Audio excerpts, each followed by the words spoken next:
राजस्थान के जल जीवन मिशन घोटाले में एसीबी ने पूर्व मंत्री महेश जोशी समेत 22 अफसरों ठेकेदारों के खिलाफ मुकदमा दर्ज कर लिया है। केस दर्ज होने के बाद पीएचईडी के अधिकारियों और ठेकेदारों की मुश्किलें बढ़ गई और पिछली सरकार में श्री श्याम और गणपति ट्यूबवेल फर्म ने फर्जी प्रमाण पत्र के जरिए टेंडर हासिल किए थे। अब ईडी और सीबीआई के बाद एसीबी घोटाले के राज खोलेगी कि आखिरकार किस किस की मिली भगत जेजेएम घोटाले में रही है। रिपोर्ट में देखिए।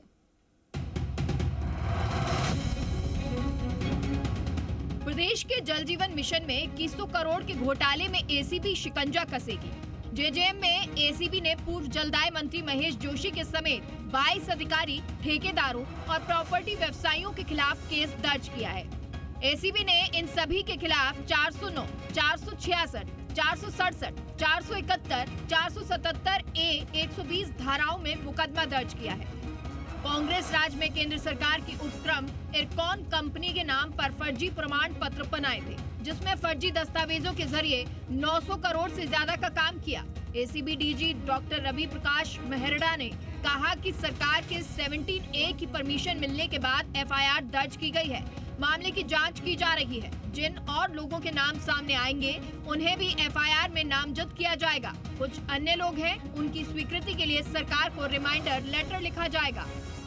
शिकायतें प्राप्त हुई थी कि जल जीवन मिशन में काफ़ी वृहद स्तर पे घोटाले हुए हैं और इस बारे में कई शिकायतें पे हम लोगों ने प्रारंभिक जो जांच होती है उसको वेरीफाई किए फैक्ट्स को। उसके बाद हमने 17A prevention of corruption act में सरकार के पास परमिशन के लिए भेजा।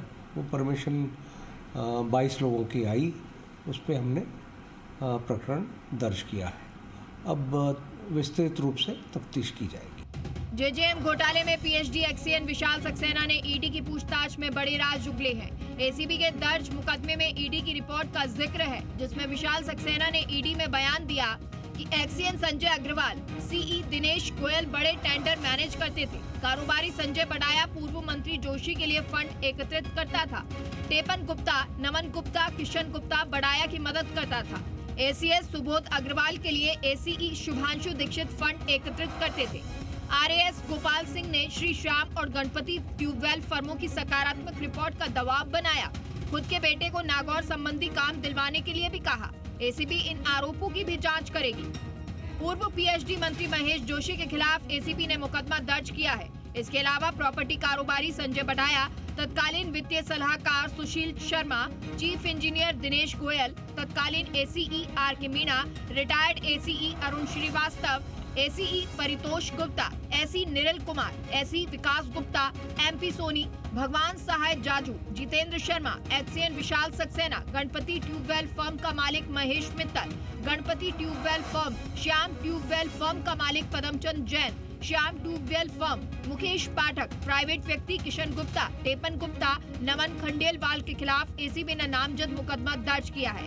इससे पहले इसी मामले में ईडी सीबीआई ने केस दर्ज कर रखा है। देखिए, मुझे भी मीडिया के माध्यम से ये जानकारी मिली है कि मुझ सहित 22 लोगों के खिलाफ कोई मुकदमा दर्ज हुआ है।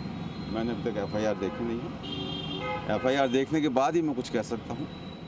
मैं इतना ज़रूर कहना चाहता हूँ, कोई जांच एजेंसी, मैंने कभी किसी जांच एजेंसी का विरोध नहीं किया। जांच एजेंसियाँ निष्पक्ष तरीके से अपना काम करें, जो सच्चाई हो जनता के सामने लेकर आएँ। मैं समझता हूँ जाँच हो जाएगी तो जो सच्चाई सामने आएगी तो वो मेरी बेगुनाही के लिए अपने आप वो पर्याप्त होगी कि मेरा किसी प्रकार का कोई इन्वॉल्वमेंट इन सारे मामलों में, किसी भी भ्रष्टाचार के मामले में नहीं रहा। और मेरे पर जयपुर की जनता ने बहुत विश्वास किया है। मैं जयपुर की जनता को विश्वास दिलाता हूँ कि जो भी जांच एजेंसी जांच कर रही हैं वो दूध का दूध और पानी का पानी करेंगे और सारी सच्चाई जनता के सामने लेकर आएंगे। विनय पंत के साथ आशीष चौहान, जी मीडिया, जयपुर।